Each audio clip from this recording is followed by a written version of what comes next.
संगमनेर तालुक्यातील पठार भागातील खंदर माळवाडी गावाअंतर्गत असलेल्या मल्हारवाडी येथे घरगुती माशांचा प्रचंड त्रास वाढला असून स्थानिक नागरिक हैराण झाले आहेत। या संदर्भात नागरिकांमध्ये संताप व्यक्त केला जातो आहे। प्रशासनाने हा विषय गांभीर्याने घेऊन संबंधितांवर कडक कारवाई करावी अशी मागणी होते आहे। सध्या संगमनेरच्या मल्हारवाडी परिसरात माशांचे अक्षरशः साम्राज्य निर्माण झाले असून यामुळे नागरिकांच्या दैनंदिन जीवनावर मोठा परिणाम होतो आहे। घरांमध्ये माशांनी थैमान घातलेलं असून अन्नपदार्थांवर तसेच पाण्यावर घरातील इतर ठिकाणी मोठ्या प्रमाणात माशा बसत असल्याने आरोग्याचा गंभीर प्रश्न निर्माण झाला आहे। त्यामुळे परिसरात आजारपण वाढत आहे। माशांचा प्रादुर्भाव वाढल्याने घरात राहावं की नाही असा संताप नागरिकांनी व्यक्त केला आहे। माझं नाव सुभाष सीताराम आमुख। मी माझा व्यवसाय गाडी धंदा आहे, पण मी घरी आल्यानंतर आहे ना, तर मला आहे ना घरामध्ये अशी परिस्थिती माशांची पाहून आहे ना, मला जेवणसुद्धा गेलं नाही आज।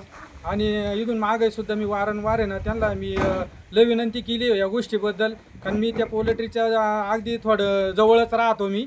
आणि त्या माशांमुळे ना मी आज माझ्या घरामध्ये मी सणसुद्धा साजरा केलेला नाही। आणि आज 30 लाखाचा मी बंगला बांधला आहे, मला त्या बंगल्याच्या बाहेर मला राहावं लागलं आज। एवढ्या माशा आहे माझ्या घरात, गमेलेच्या गमेले माशा मी आज त्या आतमध्ये स्प्रे मारून औषधं करून मी बाहेर फेकून दिल्यात आज। आणि एवढ्या माशांनी मला हा त्रास दिल्यामुळे ना मी ना एकदम माझी टोकाची भूमिका झालेली माझी ही गोष्ट। मला इथं पण राहावंसुद्धा वाटत नाही। मी 30 लाख रुपये माझा खर्च झालेला आहे। माझा या खर्चाचं करायचं काय? इथं बंगल्याला आतून POP अख्खं माशांनी फार काळं डंक करून ठेवलेले, त्याचे स्पॉट दिसतात सगळे माशांचे। मी अक्षरशः नाही ह्या गोष्टीला मी या ग्रामपंचायती सगळ्या लोकांना मी आता आज मी सगळ्यांना सांगितलं आहे, मी पार इथं आहे ना, मी पार मला आत्महत्या करावं असं वाटू राहिले मला या गोष्टीचं। मला तळतळ आलेली या गोष्टीबद्दल। मी आज आहे ना, माझी मंडळीसुद्धा आजारी पडली, शेजारचे बंडा गाडेकर त्यांनासुद्धा बोलावलं होतं। ते म्हणले मी एकदम आजारी 15 दिवस झाले। तसं म्हणलं कशाने आजारी पडले? मामा म्हणलं हे माशांनी आहे ना पार आम्हाला पार नको केलेले, घराच्या बाहेर येता येत नाही, कुठे जाता येत नाही, म्हणजे घराचे दरवाजे लावून ठेवायचे, आतमध्ये गरम होते मारणाचं। घरातली लोकंसुद्धा वैतागलेत, मग आम्ही कवर दरवाजे बंद करून राहायचं। ह्या गोष्टीला आम्ही अक्षरशः फार कंटाळलेलो आहे। जेवणाची सुद्धा आहे ना आम्हाला फार एवढी इच्छा उडालेली माझी। आता मी 24 तासातून फक्त 2-4 तास कवयनं मी घरामध्ये येतोय, पण मला आहे ना घरात सुद्धा राहावं वाटत नाही। या घरामध्ये इतक्या माशा झालेले। सतीश चंद्रकांत भुजबळ, राहणार माऊली या ठिकाणी आज आम्ही सर्व ग्रामस्थ जमा झालेलो आहोत। मल्हारवाडी या ठिकाणी 3 पोल्ट्र्या या ठिकाणी आहेत। त्या पोल्ट्र्यांमुळे आम्हाला होणारा त्रास, या ठिकाणी जे मासे आहेत त्या माशांनी भरपूर असा त्रास या ठिकाणी ग्रामस्थांना होत आहे।